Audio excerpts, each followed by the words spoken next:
Noodatiy uslubda medovik tayyorlaymiz. Yumshoq va mazali. Ko'rinishi esa umuman boshqacha. Demak, tayyorlashni boshladik. Asal bilan shakarni solib olovga qo'yamiz. Bitta kichkina qoshiq chayni soda sovuramiz. O'rta olovda timiy aralashtirib turamiz. Mana shunaqa karamel rangiga kelgandan keyin olovdan olamiz. Boshqa idishga olamiz, chunki o'zini issiqida yanada qizarib ketishi mumkin. Margarin sovuramiz, shunda erishi osonroq bo'ladi. Keyin bitta-bittalab tuxum solib aralashtirib yuboramiz. Qancha tuxum, qancha nima solganimni opisaniyada qoldiraman.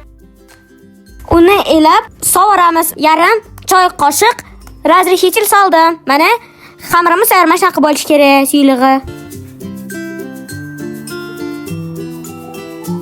Hammasini litga solib duxovkaga qo'yib yuboramiz. 185 gradusda 10-15 minut pishadi. Smetana bilan shakar uppasini aralashtiramiz. Shu bilan bizning kremimiz tayyor bo'ladi. Ko'rimizni shunaqa qilib bo'lib olamiz. Bitta kremga botirib chuqur idishga terib chiqamiz. Mana hammasi tayyor. Endi xolodilnikka qo'yamiz. Men 2 soatga qo'ydim. Mana 2 soatda qanday muzlashdi. Ustidan krem surib, tekislab olamiz. Korjni urvoqdan sepib, hamma yog'iga medovik qilib olamiz.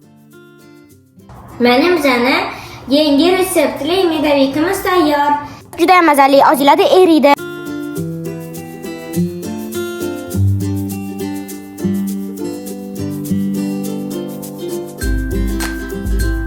Bismillahirrohmanirrohim deb pishib boshlaymiz. Hammaga yoqimli ishtaha.